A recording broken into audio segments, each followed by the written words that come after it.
감사하며 기도드렸습니다. 아멘. 오늘 하나님의 말씀, 우리에게 주신 하나님의 말씀은 히브리서 10장 24절 25절입니다. 오늘 3월 첫째 주 저희가 암송 구절이기도 한데요. 여러분 찾으신 줄로 알고 함께 두 절 합독으로 주님 앞에 이 말씀 봉독하겠습니다. 시작. 서로 돌아보아 사랑과 선행을 격려하며 모이기를 패하는 어떤 사람들의 습관과 같이 하지 말고 오직 권하여 그날이 가까움을 볼수록 더욱 그리하자. 아멘. 참 제자, 진짜 제자 10번째 더욱 모이기를 힘쓰라 라는 제목으로 하나님의 말씀 선포합니다. 21세기에 들어서 가장 복잡한 혼돈의 시대를 살고 저희들이 그렇게 살고 있습니다. 3년째 지속되고 있는 코로나 변이 바이러스와 사투를 벌이는 그 동안에 사회와 정치와 경제와 문화, 여러분 모든 분야의 불안감이 찾아왔습니다. 그 불안감이 더해져서 국가들은 안보까지 위험을 받고 있는 그 시대를 저와 여러분들이 지금 살고 있습니다. 히브리서 기자가 말하는 그날이 가까이 오고 있다라는 것을 느끼며 살고 있는 그 시대가 오늘 우리가 살고 있는 이 시대입니다. 주님은 이런 징조들을 마태복음과 누가복음을 통해서 우리에게 말씀해 주셨는데, 마태복음 24장 7절 8절에 성경이 이렇게 기록되어 있습니다. 우리 주님께서 이렇게 예언하시고 말씀하십니다. 우리 함께 같이 말씀을 봉독합니다. 민족이 민족을, 나라가 나라를 대적하여 일어나겠고 곳곳에 기근과 지진이 있으리니 이 모든 것의 재난의 시작이니라. 우리 누가복음 21장에도 이 말씀과 비슷하지만 좀 더 구체적으로 나와 있습니다. 우리 함께 읽겠습니다. 또 이르시되 민족이 민족을, 나라가 나라를 대적하여 일어나겠고 곳곳에 큰 지진과 기근과 전염병이 있겠고 또 무서운 일과 하늘로부터 큰 징조들이 있으리라. 인류 역사, 이 마지막 때의 징조의 5가지를 우리 주님께서 말씀을 하고 계십니다. 이 마태복음을 통해서 누가복음을 통해서 나타나는 징조 5가지는 이렇습니다. 첫 번째가 전쟁에 대해서 이야기합니다. 나라가 나라, 또 민족이 민족을 대적하여 일어나겠고 라고 기록합니다. 이 하버드 대학의 소르킨 교수의 집계에 의하면 20세기 이전에 2500년 동안 2500번 정도의 전쟁이 있었다고 합니다. 그런데 여러분 20세기 이후에는 이보다 몇 배의 전쟁이 있었을까요? 2500년 동안에 2500번이었는데 20세기가 들어서면서 여러분 그 2500년 동안의 전쟁보다 무려 8배나 넘는 그런 전쟁과 그러한 분쟁들이, 내전들이 일어났다라는 기록입니다.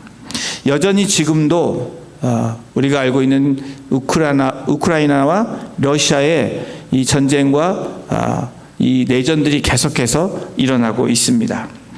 두 번째로 나타나는 하나님 예수님께서 말씀하시는 그 징조는 지진입니다. 곳곳에 큰 지진이 일어날 것을 말씀하십니다. 여러분, 우리 조국 대한민국 지진대가 없는 나라로 알고 있습니다. 그런데 2023년 1월부터 2023년 그러니까 몇 달 사이죠. 3월 4일까지 조그만 지진 합쳐서 몇 번의 지진이 일어났을까요? 여러분 몇 번이라고 추측을 하십니까?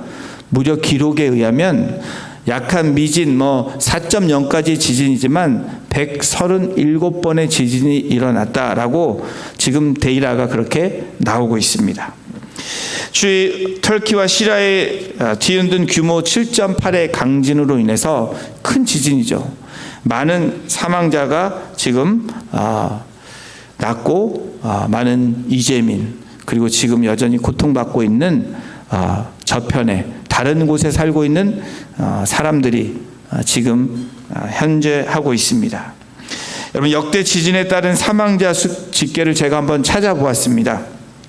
그랬더니 2004년부터 지금 한 10몇 년 사이에 세계에서 가장 큰 지진이, 지금 역사적으로 가장 큰 지진을 통해서 인명피해된 기록들이 있습니다.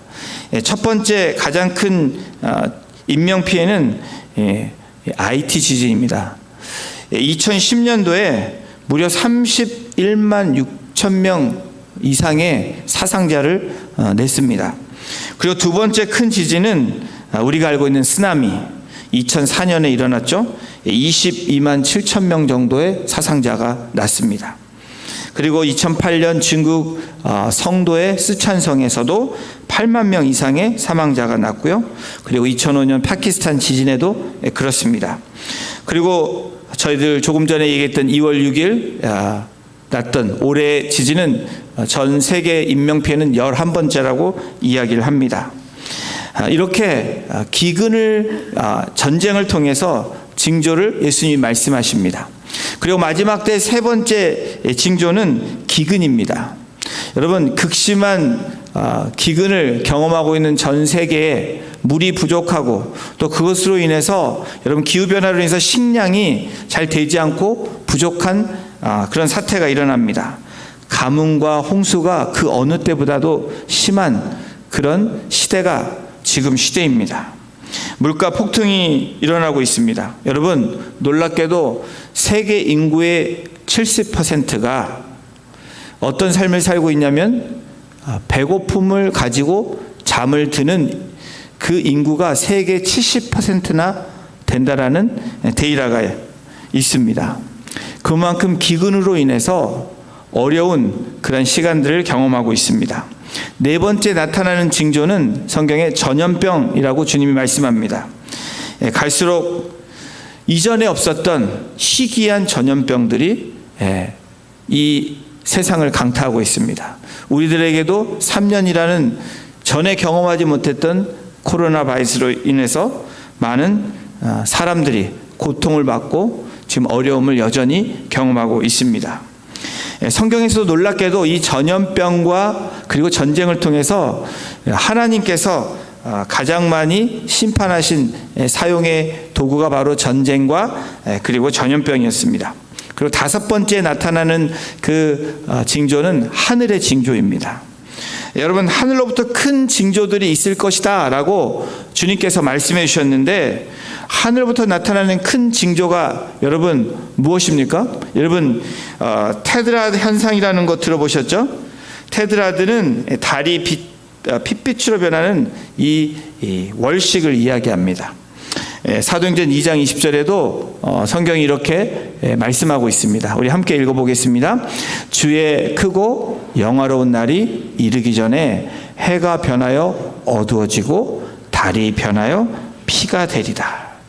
여러분, 이 월식 테드라드가 지금 1400년부터 2014년 15년까지 크게 4번의 이런 현상이 있었습니다. 하늘의 징조가 나타났는데, 첫 번째가 1493년 94년에 있던 그 6월절과 초막절에 일어났던 그런 일들이었습니다. 그때 어떤 일이 일어났냐면 스페인에서 유대인들을 축출하기로 결정을 했습니다. 그리고 그때 일어났던 역사적인 사건은 콜럼버스가 이 신대륙, 이미 대륙을 발견하기 위해서 항해를 떠났던, 그래서 사실은 유대인들이 이쪽으로 오게 하는 그런 역사적인 그런 시작이었다라고 역사가들은 이야기합니다. 그리고 1949년에서 1950년에 일어났던 이 계기 월식, 이때도 유월절과 초막절에 일어났습니다. 이때는 1948년 9년에 이스라엘의 나라가 건립되는 그런 일들이 일어났죠. 그리고 1967년 68년에 또 한 번의 사건이 있었는데 그것도 유월절과 초막절이었습니다. 이스라엘의 인건 아랍과 6일간의 이스라엘과의 그 전쟁이 일어났습니다. 그리고 2014년 15년에도 유월절과 초막절 그때에 하늘의 징조를 나타냈습니다. 여러분, 21세기만 해도 총 8번의 계기 월식이 일어난 것을 우리가 찾아보면 금방 알 수 있습니다. 말세 징조 5가지, 전쟁과 큰 지진과 기근과 전염병과 하늘의 징조. 여러분, 이런 것들을 우리가 경험하면서 또 말씀을 대하면서 이 시대가 아직도 괜찮다라고 이야기한다면 우리는 성경을 믿지 않는 사람들입니다. 여러분, 마태복음 24장에서도 주님이 이런 자연적인 현상 넘어서 또 사회적인 징조도 말씀을 하십니다.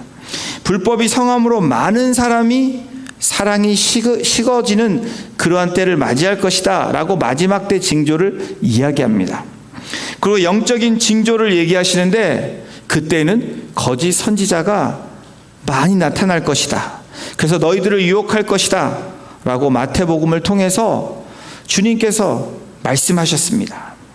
오늘 본문을 통해서도 이런 마지막 때, 저희가 말세라고 이야기하는 이 마지막 때를 살아가는 저와 여러분들에게 히브리서 기자는 또 하나님의 히브리서 기자를 통해서 우리에게 명령하고 계십니다. 여러분, 마지막 때 성도의 모습, 저와 여러분들의 모습은 어떤 모습이어야 될까?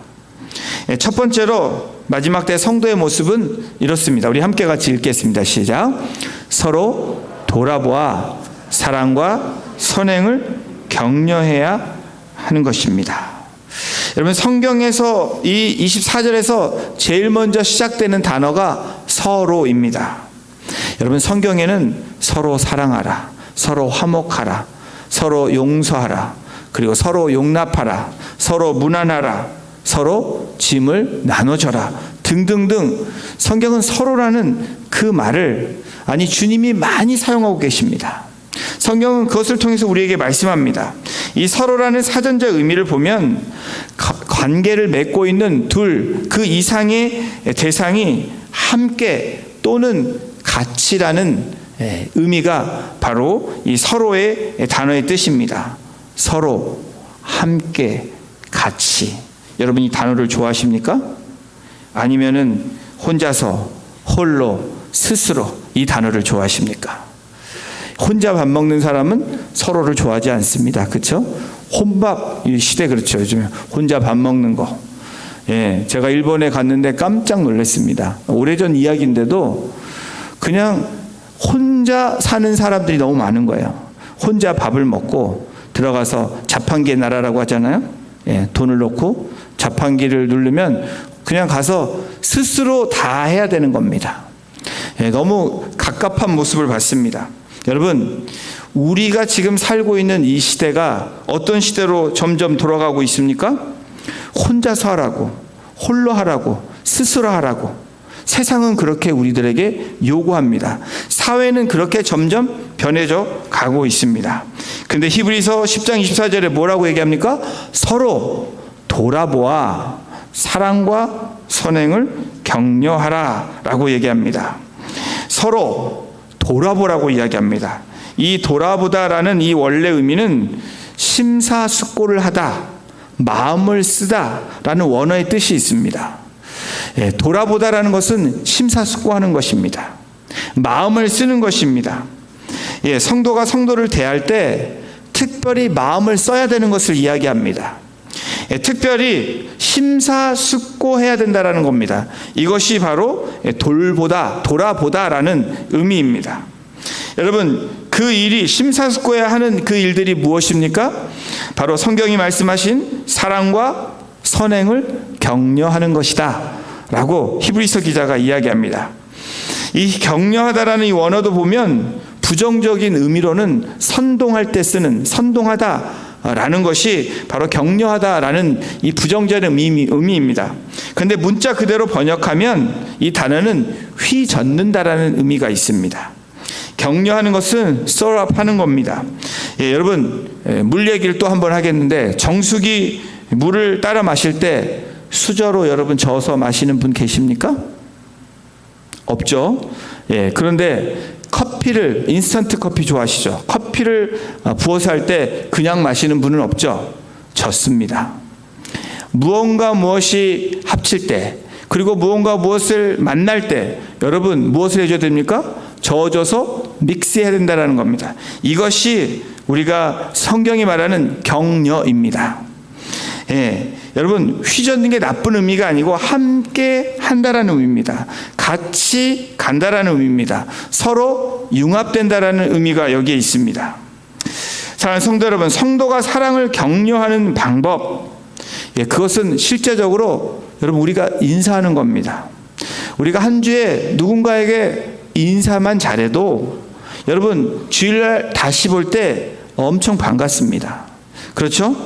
그리고 더 나아가서 인사뿐 아니라 그 사람을 격려하고 돌보는 일이 이루어진다면 여러분 사랑을 격려하는 충분한 프랙티스가 될 수 있습니다. 성도가 선행을 격려하는 방법은 뭘까요? 선을 격려하는 겁니다. 선은 무엇입니까? 성경적인 것, 하나님의 뜻, 하나님이 바라시고 기뻐하시는 것이 선을 격려하는 것입니다. 선을 격려해서 죄로부터 떨어져 나가게, 죄로부터 돌이키는 것을 여러분 성도가 선행을 격려하는 방법입니다. 누군가 실족해 있을 때, 누군가 시험을 들었을 때 여러분 어떻게 합니까? 그 죄에서 돌이킬 수 있도록 기도해주고 조언해주고 또 함께 해주는 것, 여러분 그것이 성도가 사랑과 선행을 격려하는 것입니다. 사랑하는 성도 여러분, 이 시대가 참으로 삭막한 시대라고 저와 여러분들이 느끼고 있습니다. 왜 그렇습니까? 예를 들겠습니다. 내가 본인이 옳다고 생각하는 가치관을 조금이라도 누군가가 이야기하면, 반대되는 이야기를 하거나 나의 감정을 상하는 이야기를 하면 인정사정 볼 것 없이 예민하게 반응하는 것이 저와 여러분들 이 시대에 나타나는 현상들입니다. 이제는 사람과 사람이 대화하는 것도 점차 과거에 비해서 줄어들고 있습니다. 제가 아까 1번 얘기했죠. 1번은 남에게 피해를 안 주는 그런 민족들이어서 여러분 서브웨이를 타도 혼자 있습니다. 절대로 옆 사람과 얘기하는 것을 제가 본 적이 없습니다. 피해를 줄까 봐 조심스러워하는 모습은 있지만 여러분 이야기하는 적이 없습니다. 한국은 가면 요즘은 또 어떤지 모르겠지만 신문을 보면 옆 사람에게 대해 슬그머니 신문도 주고 또 가끔씩 커먼 이야기가 나올 수 있는 이야기들이 우리 한국의 민족인데 전혀 다른, 그런데 요즘 한국도 혼자 하는 일들이 많아지고 있습니다. 혼자 사는 사람들이 많아지고 있고 결혼을 안 하려고 하는 이 청년들이 많아지고 있습니다. 여러 가지 사회적인 현상이지만 여러분 이러한 것들을 보면서 알 수 있는 사실은 대화하는 것도 너무나 어려워졌다라는 거예요. 가정에서도 요즘 아래층 2층에서 카톡으로 대화를 합니다.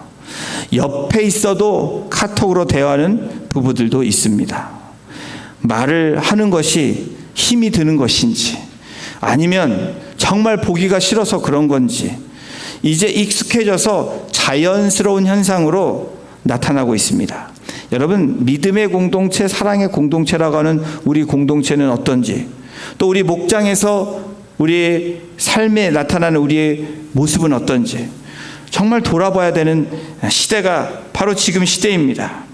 정말 이제는 함께하는 것이 아니라 홀로 스스로 혼자서 하는 시대로 자연스러운 현상이 되고 있습니다.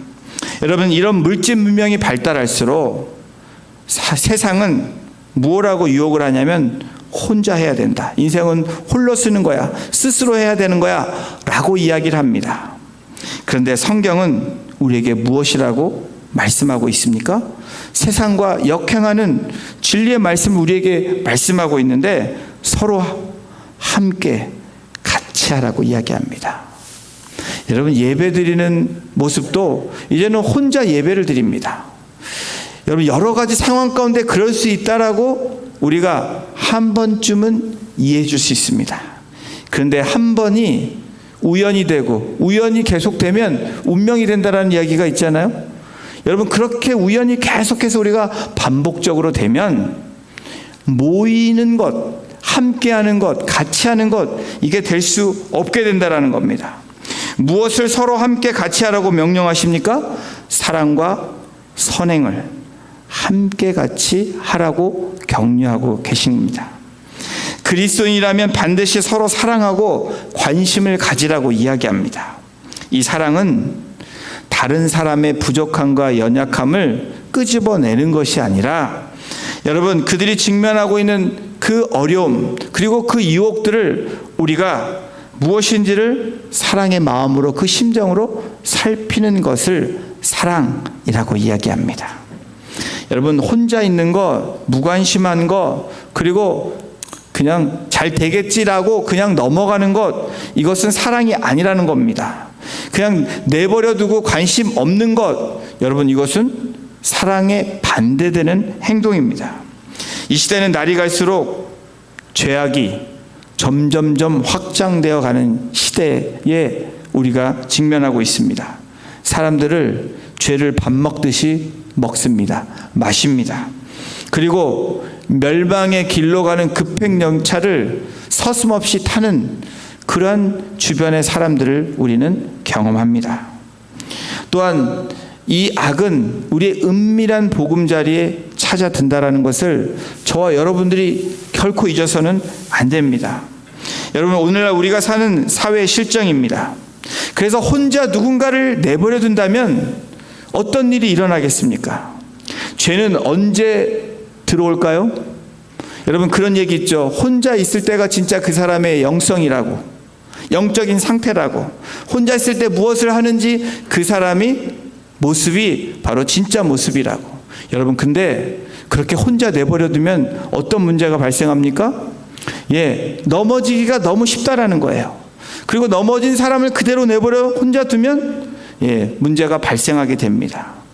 여러분, 누가 언제 어떻게 죄의 세력에서 유혹을 받을지 우리는 아무도 장담할 수 없습니다. 제가, 그 리더들이, 여러분들이 어느 순간에 어떻게 넘어질지는 아무도 모른다는 것입니다. 여러분, 잠언 기자가 뭐라고 얘기합니까? 우리가 섰을 때 넘어질까 조심하라고 이야기하지 않습니까? 서 있다고 안 넘어진다고 장담할 수 여러분, 있는 그 사람이 교만한 겁니다. 그러므로 주님이 우리에게 주신 이 말씀, 특별히 사랑과 선행으로 격려하라고 하시는 이 말씀이 참 제자와 진짜 제자의 삶이라는 것을 여러분 고백하며 나아가는 저와 여러분이 되시기를 주님의 이름으로 축원합니다. 여러분, 히브리서 기자는 사랑을 실제적으로 표현하고 이타적인 행실을 하도록 요구합니다. 믿음과 소망과 사랑에 대한 우리가 너무나 잘 알고 있는 말씀, 그 중에 사랑이 제일이다. 여러분, 믿음은 확신을 가져다 주는 것입니다. 소망은 순종하려는 마음을 격려하는 그러한 모습입니다. 사랑은 성도들이 거룩한 삶을 살도록 추구하는 기초가 되는 것이 사랑입니다. 그리스도 안에서의 사랑, 바로 거룩한 삶을 살도록 추구해주고 함께 돌봐주고 그리고 아껴주고 그리고 함께 나아가는 모습이 사랑의 모습이라고, 그것이 죄를 알게 하는 선행이라고 이야기합니다. 이런 말세의 성도가 나아가야 하는 모습, 서로 돌아봐 사랑과 선행을 격려하는 것입니다. 그리고 두 번째, 우리 함께 읽겠습니다. 시작. 모이기를 패하는 어떤 사람들의 습관과 같이 하지 말라라고 이야기하면서 오직 권하여 그 날이 가까움을 볼수록 더욱 그러하자. 다시 말하면 오늘 이 설교의 제목처럼 힘써 모일 수 있도록, 모이기를 힘쓰자라는 것이 히브리서 기자가 오늘 우리에게 선포하고 있는 말씀입니다. 말세에 나타난 현상을 히브리서 기자는 다음과 같이 정의합니다. 모이기를 패하고 있다라는 거예요. 여러분, 이 초대교회에서도 그렇게 예배를 소홀히 하는 사람들이 생겨나기 시작했다라는 겁니다. 초대교회의 아름다운 그 모습이 점점 모이고 힘써 모이고 같이 모여서 떡과 그리고 예배하며 그렇게 나누었던 그 모습들이 조금씩 감소하기 시작했던 모습들을 성경을 통해서 우리에게 나타내주고 있습니다. 이러한 문제를 해결하기 위해서 저자는 모이기를 힘쓰라 라고 이야기합니다. 히브리서 기자를 통해서 저와 여러분들에게, 우리 교회에게, 우리 목장교회와 우리 공동체에게 모이기를 힘쓰라 라고 명령하고 있는 것입니다. 그렇다면 초대교회에서도, 오늘날 교회에서도 왜 점점 모이기를 패하는 일들이 일어나고 있을까? 여러분, 왜 모이는 게 힘들어졌을까요? 우리의 마음을 빼앗겼기 때문입니다. 모이는 것이, 이 주님 안에서 모이는 것이 다른 어떤 것에 빼앗겼기 때문에, 우리가 그것을 소홀히 하기 시작했기 때문에 여러분, 이 말세의 현상에 우리가 젖어 들어가는 것입니다. 여러분, 인류의 역사와 교회사를 통해서 알 수 있는 분명한 사실이 있습니다. 인류의 역사는 분열의 역사로 그렇게 비극을 맞이하게 됐습니다. 여러분, 세상의 비극은 모이지 않고 함께하지 않을 때 그 비극이 일어납니다. 바로 분열입니다. 분리입니다. 성경의 최초의 인간인 아담과 하와를 한번 생각해 보십시오. 하나님과 동행하는 삶을 살 때 너무나 평화롭고 너무나 기쁘고 감사한 가운데 살았습니다. 그런데 죄가 들어와 이 죄가 욕심이 잉태하여서 여러분, 사망에 이르는 그 순간에 분리되는 그 현상이 나타났습니다. 여러분, 죄의 삭은 사망이라는 로마서 6장 23절의 말씀을 우리는 기억합니다. 최초의 인간이 하나님의 형상대로 만들어졌습니다. 그리고 그 생기를 하나님이 불어 넣어 주셨는데, 최초의 인류의 안타까운 그 결말은 하나님과 분리되어짐으로 여러분, 영원한 그 죄로 머물 수밖에 없는 인간의 모습으로 살게 하신 것입니다. 그런데 여러분, 하나님께서 이 창세기 1장에 보면 하나님이 독처하는 것이 좋지 않게 보여서, 혼자 사는 것이 좋지 않게 보여서 하나님께서 어떻게 합니까? 함께 더불어 같이 할 수 있는 또 하나의 사람을 만드셨다라는 겁니다. 여러분, 우리라는 단어, 이 창세기 1장 26절에 나오죠? 성경이 이렇게 기록합니다. 우리 함께 같이 1장 26절을 읽어보겠습니다. 시작. 하나님이 이르시되 우리의 형상을 따라 우리 모양대로 우리가 사람을 만들고 그들로 바다의 물고기와 하늘의 새와 가축과 온 땅과 땅에 기는 모든 것을 다스리게자 하시고, 우리의 형상, 우리라는 이 엘로힘이라는 말이 쓰여졌습니다. 성부, 성자, 성령을 말씀합니다. 하나님도 홀로 일하시는 분이 아니십니다. 함께 하시는 분이십니다. 같이 하시는 분이십니다. 성부, 성자, 성령이 같이 일하시고, 또 하나님은 우리와 함께 일하시길 원하십니다. 우리와 함께 더불어 살기를 원하시고, 교제하기를 원하시고, 사랑을 주길 원하시고, 은혜를 주기를 원하십니다. 여러분, 우리끼리는 부정적인 모습이 있지만 우리라는 이 창세기 1장 26절 하나님이 말씀하시는 그 말씀이 무슨 의미입니까? 여러분, 함께 하지 않으면 어떻게 됩니까? 결국 파멸에 이르게 된다라는 것을 이야기합니다. 공동체가 함께하지 않으면, 가정이 함께하지 않으면, 목장교회가 함께하지 않으면 어떤 결과가 일어날까요? 각자 놀게 되면, 홀로 놀게 스스로 하게 되면 여러분, 그 힘은 발휘될 수 없습니다. 하나님이 원하시는 그 뜻을 이뤄낼 수도 없습니다. 여러분, 지난주 성경 암송 구절이 무엇이었습니까? 마태복음 18장 20절이죠. 짧은 구절이니까 여러분 암송하실 수 있죠. 두세 사람이, 함께 하겠습니다. 시작. 두세 사람이 내 이름으로 모인 곳에는 나도 그들 중에 있느니라. 여러분, 이 말씀을 믿으십니까? 함께 할 때 하나님이 우리와 함께 하신다고 약속하셨습니다.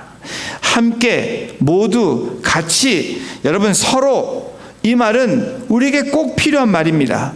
공동체성을 가지고 살아가는, 또 그것을 말씀하신 대로 살아야 되는 우리의 모습은 서로입니다. 함께입니다.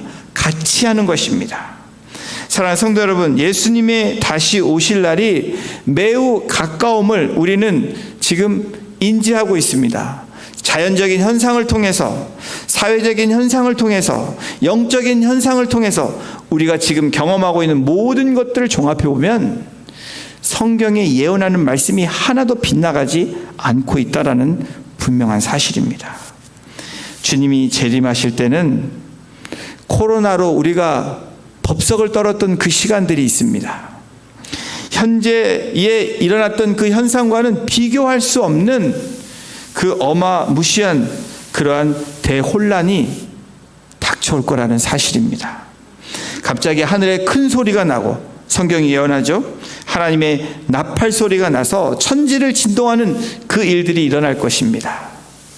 그리고 예수님을 믿지 않는 자들, 자녀들, 그리고 고통받는 사람들, 그리고 먼저 있는 자들이 휴거되는 일들이 일어납니다. 세상은 지금까지 보지 못했던 무서운 환난에 휩싸일 것이라고 성경은 분명히 우리에게 예언하고 그리고 제시해주고 있습니다.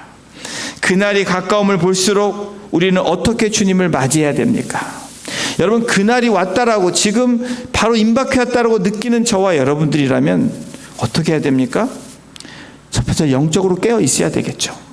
영적으로 깨어 있지 않으면, 여러분, 잠에서 깨어나 주님 만날 준비를 하지 않으면 여러분 어느 순간이 올지 모른다는 겁니다. 주님이 오시는 도적같이 오신다고 비유를 드셨습니다. 성도들 가운데 죄송하지만 잠자는 분들이 많습니다. 육신의 정욕과 세상의 향락을 쫓아 잠자는 분들이 있다라는 겁니다. 우리 안에 생활의 염려에 매여서 증인의 삶을 살지 못하고 잠자고 있는 자들이 있다라는 사실입니다. 사랑하지도 않고 미워하는 자도 여러분 영적 잠에 빠져 있는 사람들이라고 성경은 말씀합니다. 오늘 히브리서 기자를 통해서 우리에게 무엇라고 여러분 말씀하고 계십니까? 서로 돌아보아 사랑과 선행을 격려하라고 말씀합니다. 그리고 모이기를 힘쓰라고 이야기합니다. 여러분, 예배에 어떤 일로 인해서 빠질 수 있습니다. 그런데 여러분, 그 예배에 빠졌을 때 습관이 되면 안 됩니다. 그냥 예배에 여러분들이 하나님을 만나는 일에 모든 것을 제쳐두고 목숨을 내놓을 정도로 나올 수 있는 그런 초대교회 성도들의 모습이 있을 때 여러분, 우리는 부흥이라는 그 단어를 사용할 수 있습니다. 영적인 부흥이 일어나고 삶의 변화가 일어나서 우리의 삶의 리바이벌이 일어나는 겁니다. 나를 통해서 부흥이 시작되므로 여러분, 우리의 가정이, 우리의 목장교회가, 우리의 공동체가 새로운 그 부흥의 물결을 맞이하게 되는 것입니다. 그냥 먼 산 쳐다보듯이 저기 켄터키 주에서 일어났던 일들이 그냥 딴 나라 일들처럼, 딴 주에 일어난 일들처럼 생각하면 안 된다라는 겁니다. 여러분, 우리가 함께 모입시다 라고 하면 모이는 저와 여러분이 되기를 주님의 이름으로 축원합니다. 여러분, 우리가 기도할 때 함께 모여서 기도합시다 라고 하면 이제는 팬데믹 이전에서 나와야 되는데 여전히 죄송하지만 여러분, 현장에 나와서 기도하는 분들이 별로 없습니다. 그것을 비난하고 이야기하는 것이 아니라 여러분, 우리가 그만큼 이제 익숙해졌다라는 거예요. 여러분, 다시 깨어 있어야 되는 것은, 잠에서 깨어야 되는 것은 무엇입니까? 말씀대로 살아야 된다라는 겁니다. 명령하신 대로 순종하며 나아가야 되는 것입니다. 그것이 진짜 리빙 라이프고 리빙 세크리파이스가 되는 겁니다. 산 제물이 뭘까요? 살아있는 채로 나와야죠. 죽어있는 채로 있으면 산 제사와 제물이 되지 않는다라는 겁니다. 여러분, 이해합니다. 몸이 불편하셔서 못 오시고 여러 가지 운전 상황으로 못 오시는 분들이 있습니다. 그러나 여러분, 모이기를 힘쓸 때 함께 모일 수 있는, 그래서 모여서 예배하고 함께 기도하고 함께 주님의 말씀에 순종하고 사랑으로, 선행으로 격려하고 나눌 수 있는 우리 공동체가 되기를 주님의 이름으로 축원합니다. 그 한 사람이 저와 여러분이 되기를. 이 난세의 영웅이 누구입니까? 여러분, 세상의 영웅이 아닙니다. 하나님이 주목하는 분들이 하나님이 말씀하시는 영웅입니다. 여러분, 저와 여러분은 세상의 영웅이 되는 사람이 아니라 하나님 나라에 쓰임받는 사람, 이 난세에 하나님 말씀의 그 뜻에 따라 순종하며 나아가는 저와 여러분이 되기를 다시 한번 주님의 이름으로 축원합니다. 우리 이 시간 같이 찬양 드립니다. 예수 늘 함께 하시네. 고단한 인생